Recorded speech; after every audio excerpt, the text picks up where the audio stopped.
Hey ho Pop Gengs. Di rekap sebelumnya aku udah bagiin film yang latarnya lumayan familiar, kayak Sleeping Dictionary yang cerita tentang orang Dayak Iban. Terus ada juga Krakatoa yang ceritanya soal letusan Gunung Krakatau sewaktu di zaman kolonial. Nah, berhubung masih Agustusan, aku mau recap alur film yang latar belakangnya soal Indonesia. Penasaran seperti apa? Yuk langsung disimak, jangan lupa subscribe dan sediain cemilan kamu karena Farewell to the King bakal dimulai sekarang.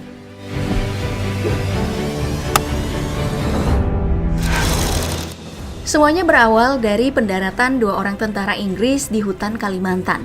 Mereka adalah Kapten Fairborn dan bawahannya Tengga. Dua orang ini ditugasi untuk organisir perlawanan suku Dayak dalam perang melawan Jepang. Sayangnya mereka punya masalah saat tiba, karena meski awalnya disambut baik oleh orang-orang Dayak yang menyebut diri mereka Comanche, ternyata keesokan harinya Fairborn dan Tengga udah bangun dalam keadaan terikat. Terus dibawa ke rumah panjang milik orang-orang Dayak ini untuk ketemu dengan pemimpin mereka, Leroy, yang surprise-nya adalah orang kulit putih seperti Fairborn. Cuman emang dari segi penampilan dia udah Dayak banget lah. Nah tentu aja ini awalnya dilihat sebagai kesempatan sama dua tentara Inggris ini. Karena penampakan fisik Leroy yang udah jelas orang asing, meski dirinya adalah pemimpin suku setempat, dan itu bisa mereka manfaatin buat ngurusin tugas dari markas. Tapi itu dugaan yang salah, karena sewaktu keduanya jelasin alasan datang ke Kalimantan, Leroy ini malah cuek aja dan biarin dua tentara ini tidur di teras.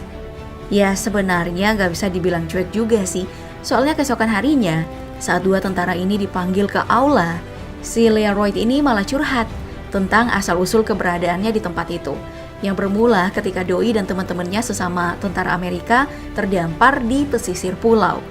Dan tanpa sengaja, ketemu sama para prajurit Jepang, musuh bebuyutan mereka dalam perang. Nah, si Leroy berhasil kabur tuh. Tapi teman-temannya gak berakhir baik, karena mereka disuruh gali kuburan sendiri, terus ditembak mati. Nah, karena si Leroy kaburnya gak bawa persediaan makanan sama sekali, Doi akhirnya jatuh pingsan. Terus yang nemu jasadnya adalah Guai, orang Dayak tadi yang nyambut Tengga sama Fairborn. Si Leroy ini sebenarnya belum mati sih, cuman hampir, karena pas dibawa pulang ke rumah panjang, salah satu penghuni yang namanya Lian gak suka lihat orang asing di tempat mereka. Makanya Doi ngusulin kepala si Leroy ini dijual aja sama orang Jepang. Tapi adik perempuannya Guai, si Yu, gak sepakat dengan usul itu, soalnya seperti penghuni rumah panjang lain yang tertarik sama Leroy karena punya tato naga. Yu juga tertarik dengan mata biru bule ini, karena dianggap mirip dengan laut, tempat garam yang jadi bumbu dapur utama mereka dipanen tiap perlu. Ya karena alasan ketertarikan itu, Leroy akhirnya selamat dan dirinya dibawa ke tengah hutan sama Yu, terus dirawat hingga sehat. Bukan cuma itu sih, supaya bisa bertahan hidup sendiri, Yu juga ngajarin Leroy belajar bahasa Dayak sama keterampilan berburu dengan sumpit.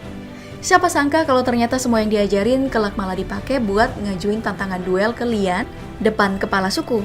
Dan tentu aja tantangan itu diterima sama Doi. Juga dapat dukungan penuh dari semua penghuni rumah panjang.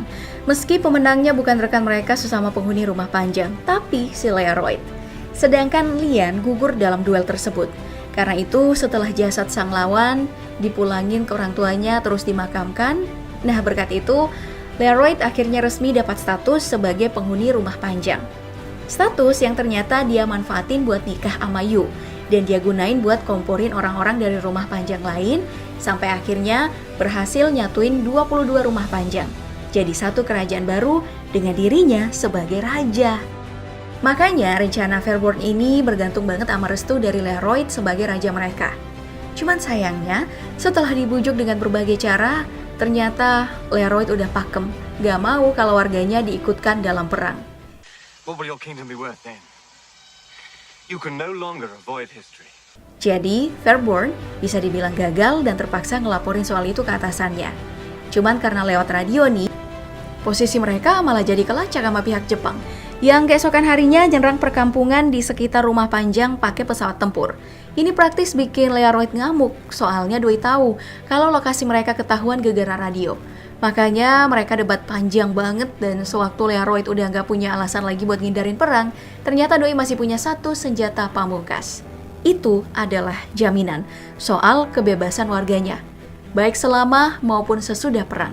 Plus, persediaan alutsista yang cukup buat mereka pakai melawan juga, kalau ternyata nanti pihak Fairborn melanggar perjanjian.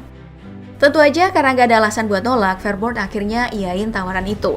Meski si Learoyd akhirnya ngaku kalau dia sebenarnya adalah komunis. Aneh sih, masa komunis jadi raja? Kayak Kim Jong-un aja. Well, singkat cerita setelah dua orang ini sepakat soal semua-muanya, gak butuh waktu lama sampai tentara lain dari pihak sekutu datang ke tempat Learoyd atas permintaan dari Fairborn buat bawa senjata api yang sebelumnya dipesan sama sang raja. Sekaligus ngasih semacam pelatihan militer singkat buat penghuni rumah panjang.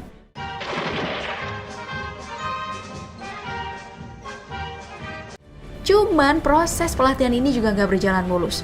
Soalnya sempat ada penghuni rumah panjang lain yang datang buat bunuh bayi milik perempuan dari rumah mereka. Karena adat mereka gitu kan, kalau ada perempuan yang meninggal, bayinya harus dibunuh sama rumah panjang asal. Dan kebetulan ayah bayi itu adalah Guy, ipar si Learoyd. Nah, masalahnya adalah setelah bayi ini berhasil dibunuh, hanya masalah waktu sampai ada pertumpahan darah antara kedua rumah panjang itu. Makanya pas tahu soal ini, si Fairborn yang ngerasa dirinya netral, nawarin diri buat eksekusi si bayi. Dan semua orang udah setuju soal itu. Cuman, pas bayi itu udah hampir dieksekusi, si Learoyd kayak orang kerasukan, langsung ngambil bayi itu dan ngelarang pembunuhannya. Ya karena doi raja, praktis nggak ada yang membantah dong, jadi bayinya selamat. Nah, siapa sangka tindakan Learoyd itu malah bikin para tentara sekutu jadi hormat sama doi, termasuk si Fairborn. Apalagi beberapa hari kemudian setelah blunder dalam misi pengintaian di kamp tentara Jepang,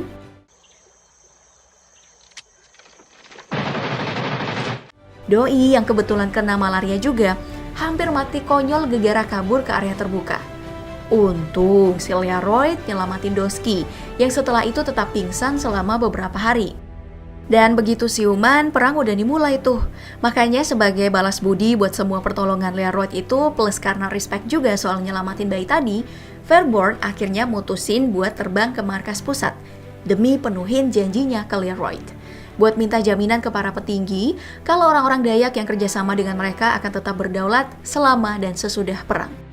Tentu aja itu nggak mudah, mengingat sebelum mendapat persetujuan dari panglima tertinggi pasukan sekutu, Fairborn mesti ngelewatin berlapis-lapis jabatan lain, termasuk atasannya sendiri. Ya, meski awalnya nolak, tapi akhirnya setuju juga.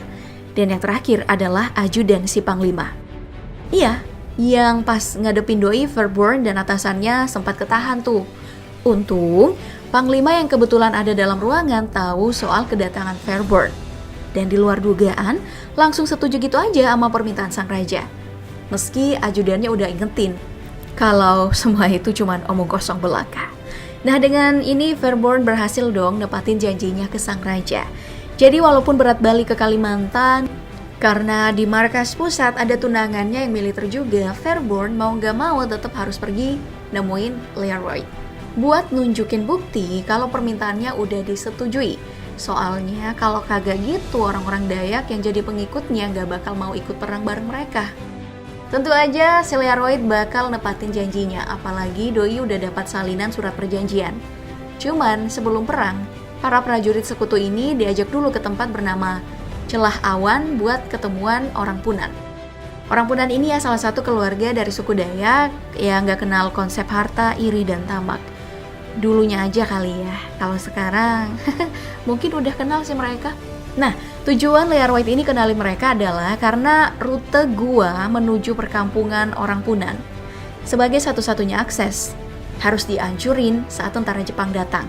Supaya mereka yang tinggal di Celah Awan gak perlu terlibat dalam perang, habis itu baru deh terjun ke medan perang, di mana hampir semua laganya berakhir dalam kemenangan. Tapi hampir doang ya.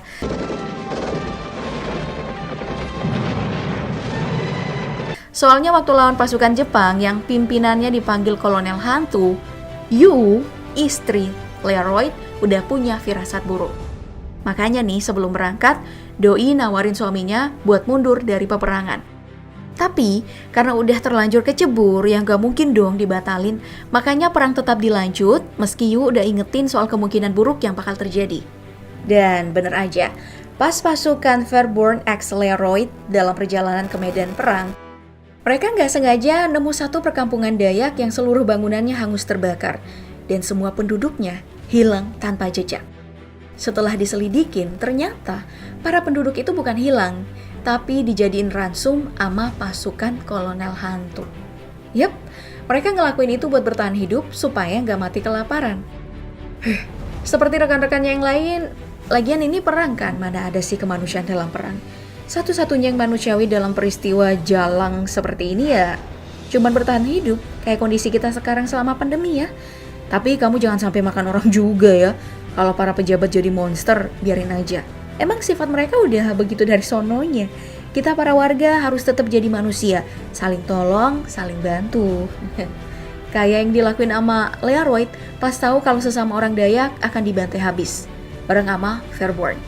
Doi dan pasukannya mutusin buat lakuin penyergapan di waktu senja. Karena waktu fajar udah diambil sama politikus. Iya.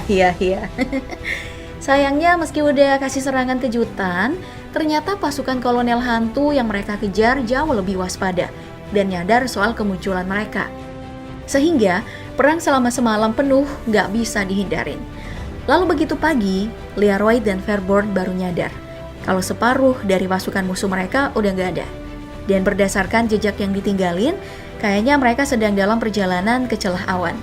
Makanya, Leroyd langsung merintahin pasukannya bergerak ke goa di pintu masuk celah awan buat segera nutup akses, supaya pasukan kolonel hantu nggak bisa nyampe ke sana. Namun ternyata semuanya udah terlambat. Beberapa orang prajurit bawahan kolonel hantu udah nungguin mereka di mulut goa, sehingga arena perang kali ini berpindah ke sana. Selain itu, meski akhirnya salah satu pasukan Fairborn berhasil mencapai pintu masuk dan masang peledak, keberadaan orang punan yang asik nonton karena gak ngerti kalau orang-orang lagi perang, bikin bawahan Fairborn itu jadi lengah. Dan akhirnya kena tembak deh. Ini tentu aja bikin kekalahan mereka makin jelas. Apalagi di saat bersamaan pasukan kolonel hantu yang lain udah nyampe di rumah Panjang, tempat warga Leroyd sama istrinya, Siyu, yang sedang berlindung dari perang. Dan ya, kalau ada pasukan beringas kayak gitu nyampe di satu perkampungan, jelas banget lah ya apa yang bakal mereka lakuin. Gak mungkin mereka datang buat main congklak.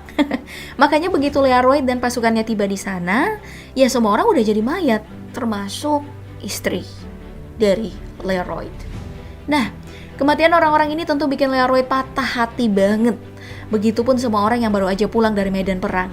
Makanya tanpa sempat istirahat, setelah para keluarga dimakamkan bersama rumah Panjang, Leroyd CS langsung berangkat buat balas dendam ke para tentara Jepang yang udah bantai keluarganya. Dan gak butuh waktu lama, sampai mereka berhasil nemu lokasi persembunyian musuh.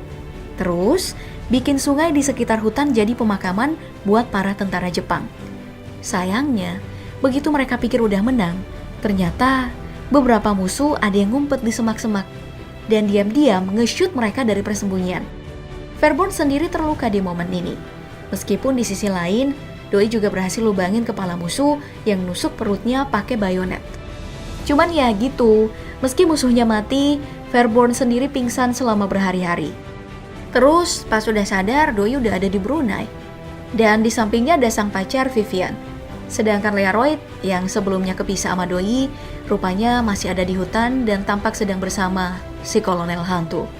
Yang kayaknya udah nyerah karena negaranya yang mundur dari perang setelah dijatuhi bom atom. Jadi bisa dibilang kemenangan udah ada di tangan Leroyd. Sayangnya meski begitu, atasan Fairborn yang juga tahu soal kekalahan Jepang, rupanya mau manfaatin situasi buat lakuin agresi militer ke lokasi Leroyd. Dan itu artinya melanggar perjanjian mereka. Makanya untuk menghindari pertumpahan darah, si Fairborn terpaksa jadi pengkhianat dengan bocorin kalau mereka cukup blokade suplai garam ke daerah pegunungan untuk bikin Leroyd dan pasukannya nyerah. Dan bener aja, berkat saran Fairborn, Leroyd yang rupanya jadi buronan tentara sekutu dengan entengnya nyerahin diri bareng amah kolonel hantu, sama satu lagi tentara sekutu bawahan Fairborn. Dengan pertukaran suplai garam dan para warganya dibiarin bebas. Ya, tawaran itu tentu aja diterima sama pihak sekutu. Cuman, itu jadi bencana buat Leroyd. Karena selain dibikin babak belur sama prajurit kelas bawah, Doi juga bakal diwajibin ikut sidang di mahkamah militer. Karena dianggap desersi tanpa prosedur. Cuman meski kayak gitu, pas udah babak belur, atasan Fairboard datang dan langsung ngamuk. Karena Doi nggak pernah perintahin siapapun buat mukulin si Leroyd. Selain itu, begitu diangkut ke mahkamah militer, ternyata kapal yang ditumpangin sama para tahanan, secara kebetulan ditumpangin sama para petinggi juga, termasuk Fairborn yang dapat promosi, setelah kinerjanya yang dianggap maksimal sewaktu gerakin orang-orang Dayak. Tapi momen satu kapal ini taunya malah dimanfaatin sama Fairborn buat bebasin si Leroyd. Karena meski Doi udah punya negara, baginya cuma ada satu orang yang pantas jadi Raja Dayak. Dan udah jelas kalau tempat orang itu harusnya bukan di penjara, tapi bersama rakyatnya. Yap, film ini keren sih ngajarin kita kalau rumah itu nggak selalu tempat lahir kita, tapi tempat kita bisa diterima kayak si Leroyd. Meski orang luar, tapi rumahnya Dayak. Terus soal diktum, kemerdekaan ialah hak segala bangsa. Juga sering banget sih dibahas sepanjang film. Dan ini dibahas sama orang yang tahu kalau bangsanya sendiri emang punya mental penjajah. Makanya sebelum diiyain ngasih bantuan, Doi udah bikin proteksi lewat surat perjanjian. Meski ya ujung-ujungnya dilanggar juga. Gak apa-apa, seenggaknya kita belajar kalau dalam perang merebut kemerdekaan, strategi itu ada di atas jargon dan kenekatan. Well, sebagai kesimpulan film adaptasi dari novel Lydia Wauroy karangan Pierre Sondorfer. Tapi mantep banget dah pokoknya. Apalagi tujuan penulisan awalnya sebelum jadi novel nih, emang buat naskah film. Makanya gak heran, pas beneran jadi film yang diarahin sama John Milius, jadinya artistik banget. Sekuensi plotnya dinamis, karakternya kuat, scoringnya juga pas. Kesian aja, film garapan Rudy Morgan Production ini gak dapat untung banyak.